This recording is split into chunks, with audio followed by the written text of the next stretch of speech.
membuat sahabat Nabi Muhammad menangis sedih. Nabi Muhammad adalah seorang manusia pilihan Allah, yang diberikan kemampuan untuk mendengar suara siksa di dalam kubur. Dalam hadis riwayat Bukhari Muslim dari Ibnu Abbas, disebutkan bahwa Rasulullah Shallallahu Alaihi Wasallam mampu mendengar suara mayit yang sedang diazab di dalam kubur dari dua kuburan yang dilewatinya. Diceritakan oleh Ibnu Abbas radhiyallahu anhu, sewaktu Nabi Muhammad Shallallahu Alaihi Wasallam berjalan bersama para sahabatnya melewati dua kuburan. Tiba-tiba, beliau berkata, orang yang berada di dalam dua kubur ini telah disiksa oleh Allah. Para sahabat lalu bertanya, apakah keduanya itu disiksa karena melakukan dosa besar? Nabi Shallallahu Alaihi Wasallam menjawab, benar, salah satunya berjalan di muka bumi ini, dengan suka mengadu domba. Adapun yang satunya lagi tidak pernah menutupi dari air kencingnya, maksudnya, percikan dari air kencingnya itu seringkali mengenai tubuhnya atau pakaiannya. Lalu, dipakainya untuk melakukan sholat tanpa mencucinya terlebih dahulu atau berganti dengan pakaian yang suci. Kemudian, Rasulullah Shallallahu Alaihi Wasallam mengambil kayu yang masih basah lalu dipatahkan menjadi dua. Selanjutnya, beliau menancapkan kayu tadi pada masing-masing dua kubur tersebut seraya bersabda, semoga kayu ini dapat meringankan siksa keduanya selama kayu belum kering. Hadis riwayat Bukhari. Ya. Selain kisah tadi, ada sebuah kisah kubur yang membuat sahabat Nabi Muhammad menangis sedih. Dikisahkan, dahulu sahabat Utsman bin Affan radhiyallahu anhu tengah berdiri di dekat pemakaman. Tak lama di lokasi itu, tiba-tiba sahabat Utsman menangis terseduh-seduh hingga air matanya membasahi jenggotnya. Salah seorang sahabat lalu bertanya, saat teringat surga dan neraka saja kamu tidak menangis. Namun, mengapa engkau menangis karena kuburan ini? Sahabat Utsman menjawab, aku mendengar Nabi Shallallahu Alaihi Wasallam pernah bertutur, sesungguhnya alam kubur adalah persinggahan pertama dari beberapa persinggahan di alam akhirat. Apabila seseorang selamat di alam kubur, maka alam sesudahnya akan lebih mudah. Dan apabila seseorang tidak selamat di alam kubur, maka alam setelahnya akan lebih buruk dari alam sebelumnya.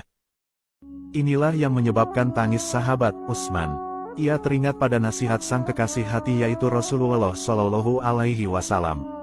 Sebuah nasihat yang amat benar dan membuat siapa yang mendengarkan lalu memikirkannya dalam-dalam. Sahabat Utsman bin Affan juga pernah mengatakan satu sabda Nabi Muhammad yang lain. Aku tidak pernah melihat pemandangan yang lebih menakutkan melebihi alam kubur. Dikisahkan juga, dahulu pernah Rasulullah Shallallahu Alaihi Wasallam sedang melewati kuburan yang berisi 6, 5, atau 4 orang. Dalam hadis riwayat Muslim, Zaid bin Sabit menceritakan, bahwa pada saat Rasul berada di kebun Bani Najjar dengan menunggangi keledai, tiba-tiba keledai tersebut menyimpang dari jalanan. Bukan hanya itu, keledai yang dinaiki Rasul tersebut lari dan hampir saja menjatuhkannya. Ternyata, diketahui tempat yang dilewatinya tersebut merupakan kuburan yang berisi beberapa orang. Kemudian, beliau bertanya kepada salah satu laki-laki, siapa yang mengenal penghuni kuburan ini? Laki-laki itu pun menjawab, saya. Kapan mereka meninggal? Nabi Muhammad bertanya lagi. Ketika mereka masih syirik, jawab laki-laki itu.